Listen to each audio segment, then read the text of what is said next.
అందరికీ నమస్కారం. Welcome to our channel. గత 2-3 రోజులుగా తిరుపతి లడ్డు చుట్టూ వివాదం చూసుకోవడం యొక్క ఆంధ్ర రాష్ట్ర ప్రజలతో పాటుగా యావత్ దేశం కూడా చూస్తోంది. అయితే ఓ పక్క లడ్డు వివాదం నెలకొన్న సమయంలో వైఎస్ఆర్సీపీ తీసుకున్నటువంటి స్టాండ్ ఏంటి? జగన్మోహన్ రెడ్డి గారు నిన్న ప్రెస్ మీట్ పెట్టి ఏం మాట్లాడారో రాష్ట్ర ప్రజలందరూ కూడా వినడం జరిగింది. దీనికి సంబంధించి వైఎస్ఆర్సీపీ అధికార ప్రతినిధులు రోజా గారు కావచ్చు, యొక్క కొడాలి లాంటి వ్యక్తులు ఇంతవరకు కూడా ఎవరు నోరు తెరవడం లేదు. ఎందుకని? అయితే దీనికి సంబంధించి పూర్తి విశ్లేషణ ఇవ్వడానికి మనతో ఉన్నారు సీనియర్ జర్నలిస్ట్ దుర్గా కుమార్ గారు. సార్ నమస్కారం అండి. నమస్కారం వెంకట్ గారు, మన వీక్షకులు కూడా నమస్కారం. సార్, అసలు వైఎస్ఆర్సీపీ సోషల్ మీడియా గతంలో ఏ చిన్న ఇన్సిడెంట్ జరిగినా వాస్తవాలు అవాస్తవాలు తెలుసుకోకుండా ఏ విధంగా దుమ్మెత్తిపోసేదో, ఏ రకంగా చెప్పుకోవచ్చు, ఎలా మాట్లాడో చూశారు రాష్ట్ర ప్రజలందరూ కూడా. అయితే ఈ యొక్క తిరుపతి లడ్డు వివాదం కావచ్చు, గతంలో వరదలు ఆ సమయం నుంచి కావచ్చు, అసలుకి వైఎస్ఆర్సీపీ నుంచి ఒక్కళ్ళు కూడా మాట్లాడేవాళ్ళు కరువయ్యారు. నిన్న జగన్మోహన్ రెడ్డి గారు స్వయంగా వచ్చి ప్రెస్ మీట్ పెట్టారు. ఏం మాట్లాడారు కూడా ఎవరికి తెలియదు. అసలు దీనికి సంబంధించి ఎవరు ఎందుకు మాట్లాడట్లేదు?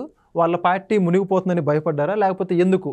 ఇది వెంకట్ గారు, మూలిగే నక్క మీద తాటికాయ పడుతుంది అంటారు చూసారా, అదే పరిస్థితి. యాక్చువల్గా ఇవాళ వైఎస్ఆర్సీపీ పార్టీ దిక్కు దివాణం లేని పరిస్థితిలో ఉంది. ఎటు డైరెక్షన్ తీసుకోవాలో, అసలు ఏం మాట్లాడాలో, ఎటువంటి సంఘటనల మీద ఎలా రియాక్ట్ అవ్వాలో, అసలు ఎవరిని పెట్టుకుని ఈ పార్టీ ముందుకెళ్లాలో, అసలు జగన్మోహన్ రెడ్డి గారు ఈ పార్టీని అసలు మళ్ళీ పునర్జీవనం తీసుకొస్తాడా లేదా, ఇలాంటి అనేక మీమాంసలతో సీనియర్ లీడర్లు కూడా కొట్టుమిట్టాడుతున్నారు.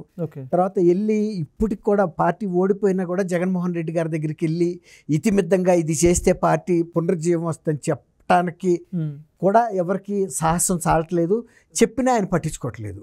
ఇప్పుడు పేరు నాని విషయంలో కానీ, తర్వాత కేతిరెడ్డి వెంకటరామరెడ్డి గారు కానీ, తర్వాత కాసు మహేష్ రెడ్డి కానీ, ఇలాంటి వాళ్ళు కొంచెం దమ్ముండి ఎస్ పార్టీ బతకాలి అయితే అయిందని తెంపు చేసి పేరు నాని చెప్పాడు, బాబు ఫస్ట్ మీ ఇంట్లో సమస్యలను పరిష్కరించుకోండి, మీకు షర్మిలారెడ్డికి ఉన్న తగాదాలు పరిష్కరించుకోండి, అట్లాగే మీ అమ్మగారు విజయమ్మ గారు మళ్ళీ నీ వెనకాల ఉంటేనే ఏదైనా పార్టీ నిలబడుతుంది. మీ ఇంట్లోనే ఇన్ని కొమ్ములాటలు పెట్టుకుని నువ్వు ఏ ముఖం పెట్టుకుని జనంలోకి వెళ్తావు, నిన్ను ఎలా నమ్ముతారు, అసలు ఈ పార్టీ ఎట్లా ముందుకు వెళ్ళగలుగుతుంది, ఎంత పతనం అవ్వాలో అంత పతనం అయిపోయింది అన్ని ప్రజా వ్యతిరేక విధానాలతో. కాబట్టి అది ముందు సర్దుకోమని ఆయన చెప్పాడు. కేతిరెడ్డి వెంకటరామరెడ్డి గారు ఏం చెప్పాడు, ఇవాళ పార్టీ కొత్తగా మనం ఓడిపోయినప్పుడు ప్రతిపక్షంలో కూర్చోవటం కూడా నేర్చుకోవాలి. మనకు ఓర్పు ఉండాలి, నేర్పు ఉండాలి, సహనం ఉండాలి.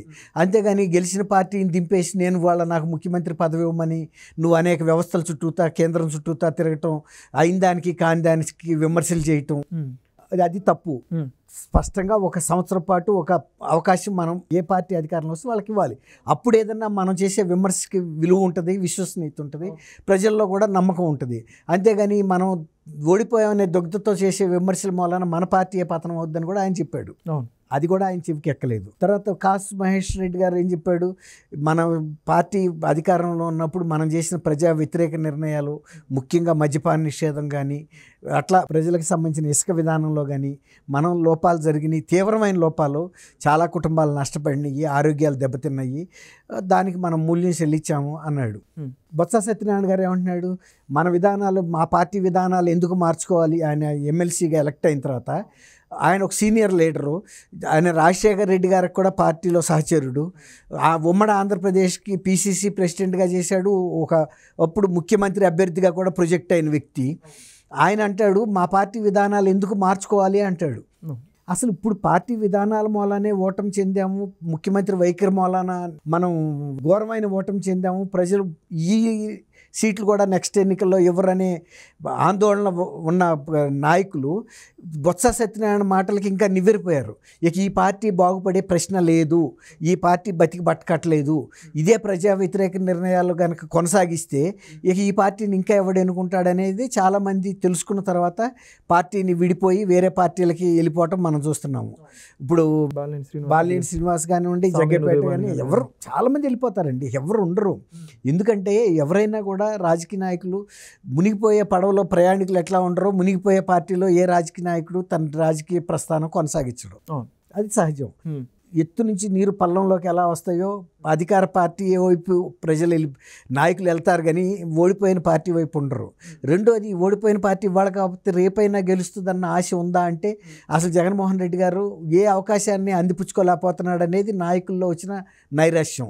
ఇప్పుడు మొన్న విజయవాడ ప్రకృతి వరదలు వచ్చినప్పుడు అధికార పార్టీకి చెందిన మంత్రులు, ముఖ్యమంత్రులు అందరూ వెళ్ళిపోయి ప్రజాక్షేత్రంలో ఉండి వరదలకి ప్రతిపక్ష నాయకుడు ఇంకెంత ఇన్వాల్వ్ అవ్వాలి ప్రజల పక్షాన? నువ్వు ఉండాదే ప్రజల పక్షాన్ని చేయటానికి. ఆయన వెళ్ళామా వచ్చామా? ఇప్పుడు వాళ్ళ పార్టీకి చెందిన నేరస్తులు జైళ్ళల్లో ఉంటే వెళ్ళి అక్కడ హెలికాప్టర్లో వెళ్ళి మరి గంటల తరబడికి టైం స్పెండ్ చేస్తున్నాడు. అక్కడ ప్రెస్ కాన్ఫరెన్స్లు పెట్టి ప్రతిపక్ష నాయకుల్ని మిమ్మల్ని కూడా ఇదే జైల్లో వేస్తాను గుంటూరులో జైలంక చూపిస్తున్నాడు. అది వైఎస్ఆర్సీపీ వాళ్ళు కూడా అంటున్నారు, నువ్వు ప్రతిపక్ష నాయకుడిగా ఉండి అధికార పక్షం మీద ఇలాంటి సవాళ్ళు చేయటం, మనం వినయంగా ఉండాలి, ప్రజల పక్షాన ఉండాలి. నువ్వు ఒక ముఖ్యమంత్రిగా ఆదేశిస్తున్నట్టుంది. మావాడు ముఖ్యమంత్రిగా ఉన్నప్పుడు చంద్రబాబు నాయుడు గారిని అరెస్ట్ చేశాడు. ప్రతిపక్ష నాయకుడిగా ఉండి కూడా ముఖ్యమంత్రిగా ఉన్న చంద్రబాబు నాయుడు గారిని బెదిరిస్తున్నాడు. ఈ వైఖరిని ప్రజలు ఎలా హర్షిస్తారు? ఇతను చేయాల్సింది మొన్న వరదల్లో ఉన్నప్పుడు అప్పుడు వరదలు జరుగుతూనే ఉన్నాయి. ఈ వరదల్లో సహాయ కార్యక్రమాలు చేయకుండా, కార్యకర్తలకు పిలిపివ్వకుండా, ప్రజల పక్షాన్ని మనం నిలబడాలని ఒక స్ఫూర్తి ఇవ్వకుండా వెళ్ళిపోయి ప్యాలెస్లో కూర్చోవటం, అది ఇది కాబట్టి బెంగళూరు వెళ్ళిపోవటం. ఇప్పుడు ఈ 100 రోజుల్లో 9 సార్లు బెంగళూరు వెళ్ళిపోయాడంటే ఆయనకు ఆంధ్రప్రదేశ్లో ప్రజల పట్ల ఏమన్నా అభిమానం, వాళ్ళ సమస్యల పట్ల శ్రద్ధ ఉందా? ఇప్పుడు అధికార పార్టీ తప్పులు చేయొచ్చు, చేస్తుంది, నువ్వు విమర్శించు, తప్పులేదు. లేదు, నువ్వు సంయమనంతో ఉండి కొంత సమయం ఇస్తావు, నీకు ఆ పరిపక్వత ఉంది, అట్లా కూడా ఉండు. అట్లా ప్రజల్లో లేకుండా వెళ్ళిపోవటం వలన వీళ్ళు ఏమంటున్నారు, మాకు డైరెక్షన్ ఇచ్చేవాడు సజ్జల రామకృష్ణారెడ్డే సకలం అని పెట్టారు ముందు. అసలు ఆయన లేనిదే పార్టీ లేదు, ప్రభుత్వం లేదని నడిపారు. అసలు ముఖ్యమంత్రి లేకపోయినా పర్వాలేదు, సజ్జల రామకృష్ణారెడ్డి ఒక్కడుంటే పార్టీని ప్రభుత్వాన్ని కూడా నడుపుతాడు అనుకున్నారు. అసలు ప్రతి నియోజకవర్గంలోనూ జిల్లాలోనూ సజ్జల రామకృష్ణారెడ్డికి తెలియని నాయకుడు లేడు, కార్యకర్త లేడు, సమస్యలు లేవు, పార్టీలో అంతర్గత కుమ్ములాటల గురించి పూర్తిగా తెలుసు. ఇవాళ మళ్ళీ పునర్నిర్మాణం చేయాలన్నప్పుడు కార్యకర్తలతోనే చేయాలి కదా, అక్కడున్న సమస్యలు ఏంటనేది ఆయనకి తెలుసు. ఆయన్ని వదిలిపెట్టి మళ్ళీ ఇవాళ కొత్త సలహాదారిని తీసుకొచ్చారు. అతని వల్ల ఏమవుతుందని అడుగుతున్నారు. సజ్జల రామకృష్ణారెడ్డి ఓడిపోయినప్పుడు ఎక్కడ పోగొట్టుకున్నామో అక్కడే ఎత్తుక్కోవాలనేది చాలామంది పెద్ద నాయకులు చెబుతున్న మాట. సజ్జల రామకృష్ణారెడ్డికి ఇంత అనుభవం ఉంది, అన్నిట్లోనూ ఆయన్ని ముందు పెట్టి మనం నడిచాము. ఇవాళ మళ్ళీ సడన్గా ఆయన్ని తీసేస్తే అన్నీ ఎత్తుక్కున్నట్టు అవుతుంది కదా, మనం పోగొట్టుకున్నది ఒకసాట, ఎత్తుకుతున్నది ఒకసాట అవుతుంది. కాబట్టి అసలు సజ్జల రామకృష్ణారెడ్డిని ఇట్లా సడన్గా పంపించేయటం కూడా అది పార్టీకి శ్రేయస్కరం కాదు. ముఖ్యమంత్రి లేకపోయినా పర్వాలేదు, సజ్జలను ముందు పెట్టుకోవాలి. అంటే ఆయన వల్ల పార్టీ దారుణం అవటం చూడడం ఆయన కారణం అంటున్నారు చాలా మంది వాళ్ళ నాయకులే. అవును, మరి అప్పుడు ఆ రోజు ఎందుకు అనలేదు? ఆ రోజు సజ్జల రామకృష్ణారెడ్డికి దాన్ని రెడ్ కార్పెట్ లేకపోతే ఆయన అడుగులకి మడుగులు వచ్చిన వ్యక్తులు ఇవాళ సడన్గా ఆయన ఒక్కడనే బాధితుడిని, తర్వాత ఆయన్నే బలిపశువు చేయటం ఏంటనేది కూడా పార్టీలో ఒక వర్గం వాళ్ళు అంటున్నారు. మళ్ళీ సజ్జల రామకృష్ణారెడ్డినే తీసుకురావాలి, అంతే తప్ప ఎవరినో కొత్త వాళ్ళని పెట్టడం వలన పార్టీలో ఆస్పాసులు అన్నీ కూడా వాళ్ళకి తెలీదు. సజ్జల రామకృష్ణారెడ్డిని సడన్గా పంపడం వలన ప్రజల్లో కూడా ఒక రకమైన ఒక వ్యాక్యూమ్ వచ్చేసింది. అంటే వీళ్ళకి పార్టీని పునర్నిర్మాణం చేసే ఉద్దేశం కానీ అసలు పార్టీని ముందుకు తీసుకెళ్లే శక్తి కానీ లేదు. అతన్ని బలిపశువుని చేసి బయటికి పంపారే తప్ప మరి అంత అసమర్థుడు అయితే, అతను అంత ఫెయిల్యూర్ క్యాండిడేట్ అయితే అన్నిటికీ ముఖ్యమంత్రి కుటుంబ వ్యవహారాలతో సహా సజ్జల రామకృష్ణారెడ్డి వివేకానంద రెడ్డి మర్డర్ కేసు విషయంలో కూడా సజ్జల రామకృష్ణారెడ్డి ఎలా చెప్తే అలా చెప్పమని సునీతకి కూడా చెప్పారు కదా. అంతర్గత విషయాలు, మధ్యవర్తిత్వాన్ని కూడా తర్వాత విజయమ్మ గారికి సంబంధించిన వ్యవహారాలు, తల్లి కొడుకు మధ్యలో కూడా సజ్జల రామకృష్ణారెడ్డి ఉన్నాడు. ఏ కుటుంబ సభ్యుల మధ్యలో రామకృష్ణారెడ్డి లేకుండా ఉన్నాడు.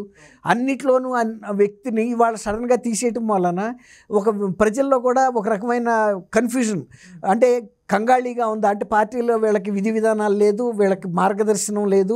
కాబట్టి అందులో తర్వాత ఇవాళ జగన్మోహన్ రెడ్డి గారు ఉండి ప్రతి అంశం, ఇప్పుడు మీరు అడిగారు ఎవరు ఎందుకు స్పందించలేదని, అసలు ముఖ్యంగా ఉన్న జగన్మోహన్ రెడ్డికి ఒక డైరెక్షన్ లేని పరిస్థితిలో ఇతర నాయకులు ఎలా దేని మీద ఎట్లా స్పందిస్తారు, ఎటు స్టాండ్ తీసుకుంటే ఎటు వస్తో తెలీదు.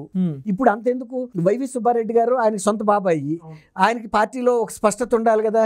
మొన్న లడ్డూ మీద మీరు హైకోర్టుకి, గౌరవ హైకోర్టుకి వెళ్ళి మీరు సిట్టింగ్ జడ్జితో విచారణ వేసినా మేము సిద్ధం, లేదు ఎవరన్నా నిపుణుల కమిటీ వేసినా మేము సిద్ధం అన్నాడు.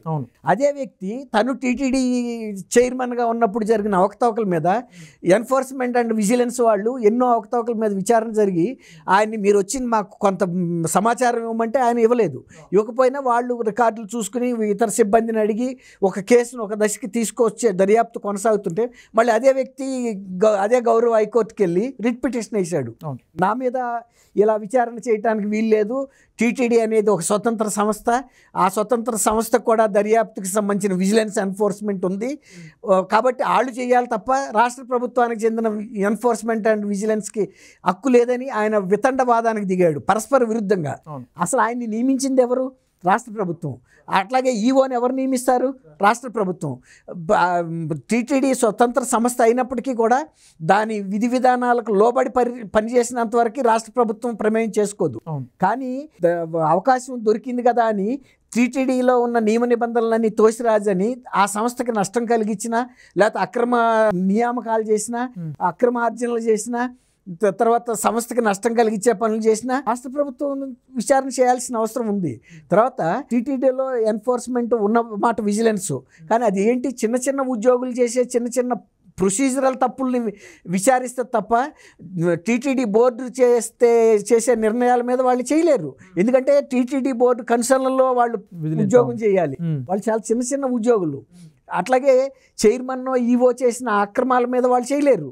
ఆయన చెప్పేది ఏంటంటే ఇది కాదు, మా కన్సర్న్లో పనిచేసిన వ్యక్తులు చేస్తే వాళ్ళు వీటిని బయటకు తీరనేది ఆయన నమ్మకం. రెండోది ఏంటంటే ఇప్పుడు ఆయన ఇంటీరియం ఆర్డర్స్ అడుగుతున్నాడు హైకోర్టు నుంచి. అది ఇంటీరియం ఆర్డర్స్ కనుక తెచ్చుకుంటే జగన్మోహన్ రెడ్డి గారి మీద జాతీయ స్థాయి లెవెల్ కేసులే, ఈడీ విజిలెన్స్ ఎన్ఫోర్స్మెంట్కి సంబంధించిన సిబిఐ ఎంక్వైరీ చేసిన కేసులే 14 ఏళ్ల నుంచి తేలలేదు. కాబట్టి ఈ కేసుని కూడా నేను 10 ఏళ్ల పాటు 15 ఏళ్ల పాటు బయటకు రానుకుంటు. ఇప్పుడు ఆయన నిజంగా కనుక అక్రమాలు చేయకపోతే ఎన్ఫోర్స్మెంట్ అండ్ విజిలెన్స్ వాళ్ళు ఎంక్వైరీ చేసుకుంటే ఈయనకేం భయం?